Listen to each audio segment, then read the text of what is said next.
Španija je ostala kao primjer velikog izraza međunarodne solidarnosti. Mislim da posle Parijske komune to je jedan od najsvetlijih primjera solidarnosti progresivnog čovječanstva sa borbom jednog naroda. Teško će se u istoriji ponoviti taj primjer, jer istorijske situacije koje su se zbile u Španiji i oko Španije teško će se više ponoviti. U pomoći španskom narodu učestvovali su dobrovoljci od preko 60 nacija sa svih kontinenata svijeta. Među njima je bilo i preko 1600 Jugoslovena. Najveći broj, oko polovine, bili su Hrvati. A među tih 1600 Jugoslovena najveći broj bio radnika. Naročito je veliki broj bio rudarskih radnika. Također bio veliki broj omladine. Preko 100 studenata sa raznih naših univerziteta učestvovalo je u borbi na 14 španskih frontova u skoro trogodišnjoj borbi. Polovina od naših učesnika ostavilo je svoje živote na španskim frontovima, a od one polovine koja je prošla u većini logore Francuske, skoro polovina je izginula u našem narodno-slobodlačkom ratu. U Španiji se dolazilo na razne načine, većinom ilegalno. Veliki broj drugova došao je sakriven u ugalj brodova ili na osovinama vagona. Veliki broj pješke je prelazio nekoliko evropskih granica. Neke je policija hvatala na tim granicama, vraćala i ponovo su se pješke upućivali u Španiju. Ja sam sa grupom studenata iz Praga u januaru 1937. godine prešao Pirineje. Sjećam se onog oduševljenja u susretu sa prvim španskim borcima. Prvu noć smo bili smešteni u srednjovekovnu tvrđavu Figueras na Pirinejima. Bio sam sa pokojnim Brankom Krasmanovićem zajedno na slami u podrumu tvrđave. Nismo mogli da zaspemo čitavu noć jer smo prvi put primili puške i osjećali smo se naoružani, da smo dobili neku ogromnu snagu. O tome smo baš i razgovarali tu prvu noć. Krasmanović je govorio, sad mi se čini da je more do kolena, da nema te snage koja nas može pobediti. A kad je pitao mene kako se osjećam, odgovorio sam, čini mi se da mi natovare Pirineje na leđa da bi ih mogao nositi. To je bilo to mladalačko osjećanje u to vreme koje je baš zbog tog osjećanja snage, solidarnosti, drugarstva moglo da izdrži sve teškoće jedne oružane borbe. U našem bataljonu bilo je 22 nacije, ali smo se svi sporazumevali. Svi smo pevali internacionalu na raznim jezicima. Kasnije zajednički jezik je postao španski jezik. Radu i borbi pomogli su i naši partijski predstavnici.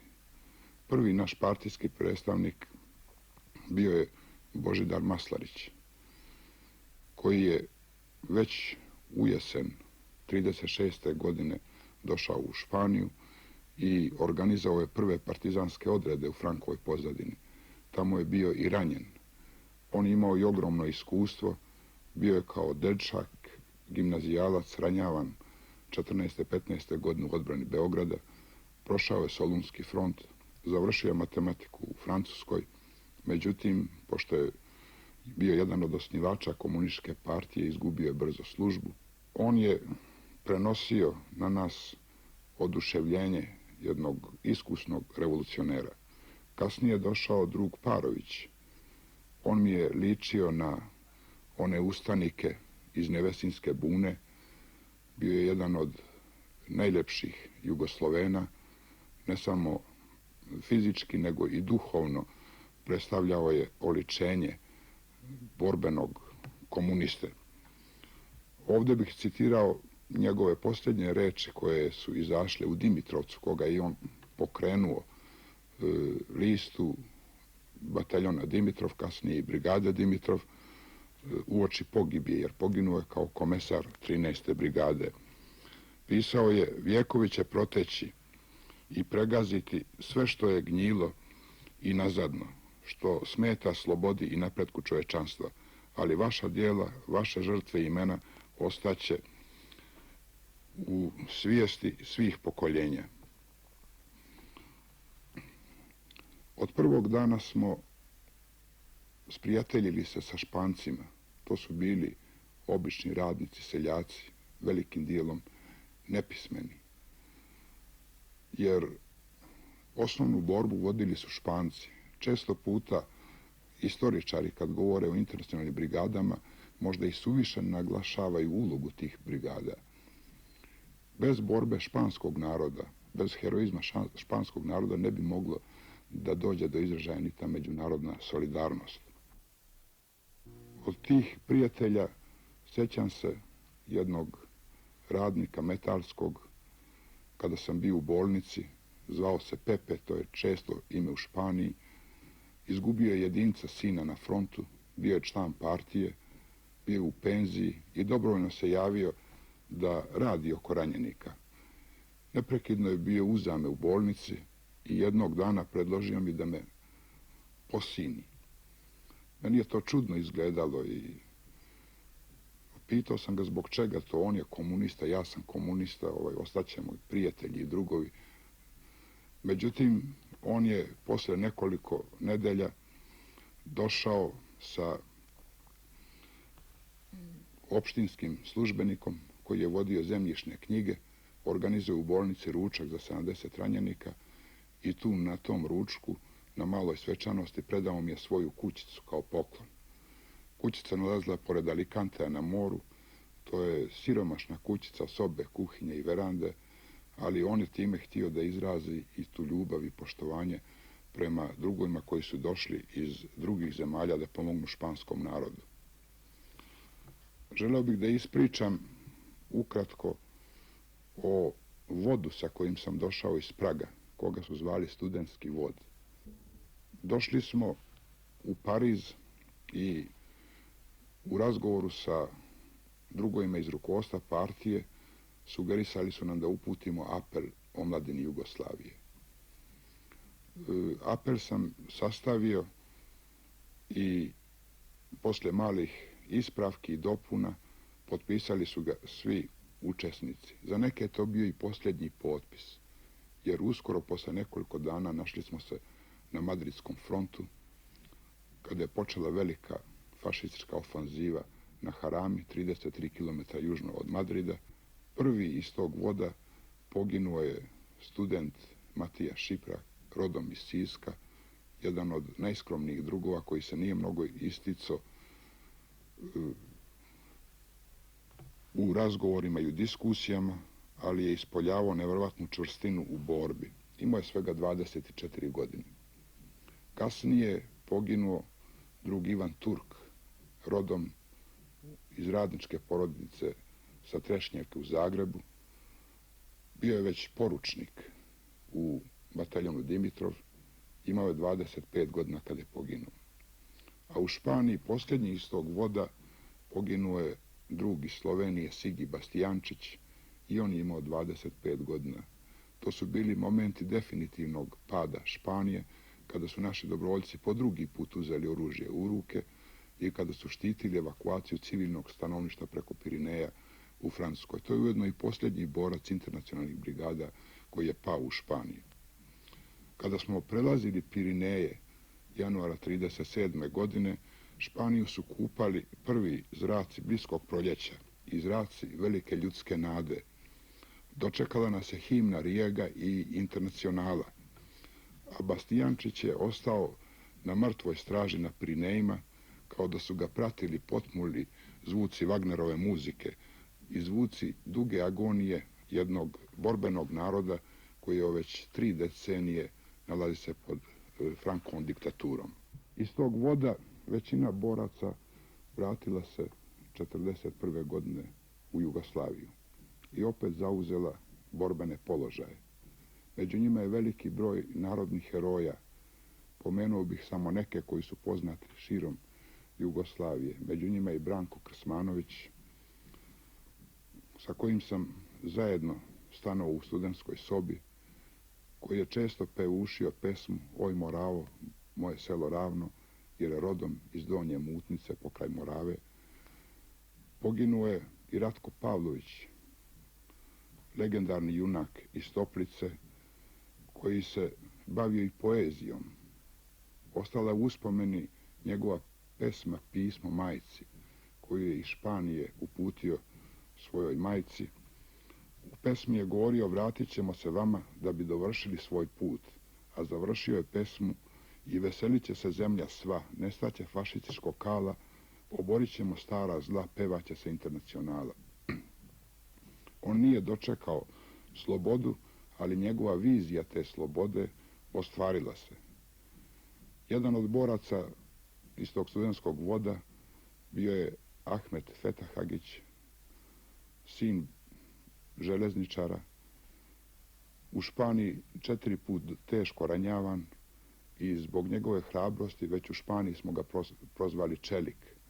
Poginuo je kao pukovnik Narodno-slobodačke armije, komandant Tunske grupe, negde krajem 1944. i posle toga proglašen za narodnog heroja. Jedan od boraca tog voda bio je i Ilija Engel, kasnije komandant Banijsko-Goransko-Primorskog odreda i član glavnog štaba Hrvatske, i on je proglašen za narodnog heroja. Poginuo je Mirko Kovačević, jedan od ljubimaca našeg voda. Imao je tek 18 godina kada je sa nama otputao u Španiju. Njega sam i ja primao u Pragu u partiju. U 20. godini postao je komandant protivtenkovske baterije i dobio čin kapetana. To pominjem zbog toga što je bilo puno starijih, iskusnijih drugova. On se već od početka odlikao hrabrošću i brzim ulaženjem u probleme vojne veštine. Poginuo je 1941. godine kao komandant Splitskog partizanskog odreda.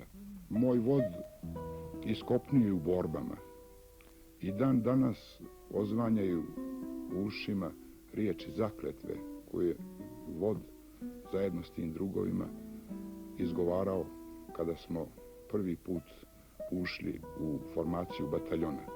Te riječi su glasile: ja sam ovdje jer sam dobrovoljac slobode i daću, ako je potrebno, i zadnju kap krvi za slobodu Španije i slobodu cijelog svijeta. Većina je dala zadnju kap krvi jer je bilo potrebno. U susretima sa mladim poslije rata gledam na njih i u njima tražim moje nekadašnje drugove. U Španiji bilo je i dosta drugova koji su došli da napišu o Španiji, o ljudima, o borbama. Među njima je bio i drug Avgust Cesarec. Sa njim sam proveo nekoliko nedelja u Madridu. Odveo sam ga u štampariju koja je nosila ime Dijane, boginje lova. Nalazila se pored samih okopa Madridskog fronta i pokazao mu kakvim uslovima pod kišom granata radnici štampaju naš list Dimitrovac, koga je osnovao Parović. Kasnije mu je urednik bio Karlo Mrazović. Posle Mrazovića sam ja uređivao 4 broja i on se divio tim radnicima koji ne znaju strane jezike, sa kakvom veštinom, brzinom i u kakvim teškim uslovima rade. Nekoliko mjeseci bio je i drug Đoka Andrejević Kun. Sjećam se, zamolio sam ga za decembarski broj 37. godine da mi izradi naslovnu stranicu. Veoma brzo napravio je grafiku koja predstavlja borca u jurišu. U Španiji smo se povezali sa španskim studentima.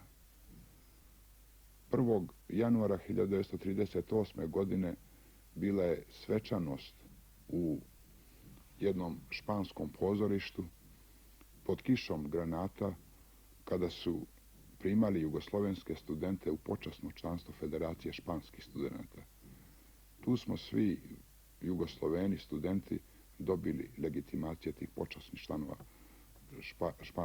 Federacije španskih studenata. Španija je karakteristična i po tome što je razdrmala ili uzdrmala, bolje reći, uspavanu savez svijeta. Sve što je bilo progresivno u to vrijeme živjelo je Španijom. U Španiji sam susreo prvi put i Nerua u Barceloni. Susreo sam Jatlija, koji je u Madridu, dok sam radio u Komesarijatu internacionalnih brigada, čiji je šef bio Luigi Longo, molio da se upiše kao borac, počasni borac u jedan od bataljona internacionalnih brigada. Upisao se u prvu četu prvog bataljona 13. internacionalne brigade. Susreo sam Toljatija i Nenija, susreo sam Hemingwaya i Malroa i niz drugih imena koji su i dan danas ostavili dublje tragove, bilo u političkom životu, bilo u kulturnom ili literaturi. U to vreme održan je u Španiji veliki kongres pisaca.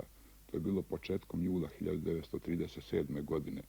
Taj kongres okupio najveća imena svjetske literature. Između ostalih Ludwig Renn, Martin Anderson Nexe, Ehrenburg, Ana Zegers, Aleksej Tolstoj. Malraux kao oficir republikanske avijacije prebacio avionom grupu pisaca Engleza kojima vlada nije dala pasoše, a također i grupu njemačkih pisaca antifašista. 2 nedelje uoči kongresa poginuo je i poznati mađarski pisac Mate Zarka, koji je bio general, komandant divizije.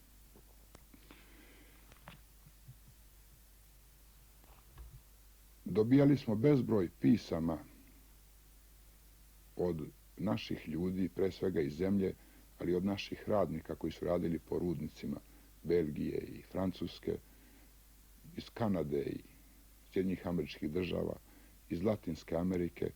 I ta ogromna solidarnost sa našom borbom davala nam je hrabrosti da izdržimo, ulivala poverenje, pokazivala da je naš narod u ogromnoj većini na strani progresivnih snaga i na strani partije i njene linije. Sadržaj tih pisama je bio sličan pismima velikih pisaca, iako su to pisali obični ljudi, rudari, drvoseče. Ja bih napomenuo samo da je tih dana Romidran Tagore pisao sljedeće: u Španiji je ugrožena i gažena svjetska civilizacija. Potrebno je zadati udarac tome neljudskom, razularenom mračnjaštvu, rasnim predrasudama, ratnoj računici i apologetici rata. A Romain Rolland je isto tih dana pisao: ako budete ćutali, sutra će doći red na vašu djecu, vaše žene, na sve što volite, sve što život čini lijepim, uzvišenim. Napominjem to jer u to vreme je bilo i dosta ljudi koji nisu razumevali suštinu borbe u Španiji. Nisu vidjeli da je to bitka posljednja da se zaustavi fašizam, da se spreči katastrofa koja je kasnije zahvatila čitavu Europu. Jer požari rata u Španiji nagoveštavali su pravac kojim misli da ide Hitler, Mussolini i međunarodni fašizam. Španija se odupirala 3 godine. U toj borbi naročito je hrabrost pokazao Madrid.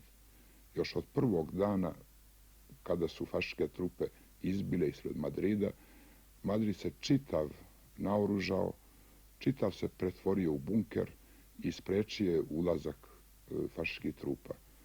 Franco je bio pripremio belog konja da organizuje paradu 7. novembra 1936. godine. Veliki broj sveštenika trebalo je iz čitave Španije da organizuje misu u čast pobjede fašizma. Novine su pisale u Europi tog dana da je neminovan ulazak Franco u Madrid. Međutim, iznad Madrida je iznikla parola no pasará, neće proći. I madridski proletarijat je izdržao do kraja. Čak kada se vodila borba oko Barcelone, Madrid je još pružao otpor. Ta epopeja Madrida ostaće u istoriji kao jedna od najsvjetlijih stranica revolucionarne antifašističke borbe. Naši drugovi su posle pada Španije našli se u koncentracijskim logorima. U Parizu smo organizovali pomoć i ne samo pomoć, nego i prebacivanje većine drugova za zemlju. Naša je partija jedina partija koja je uspjela da izgradi kanale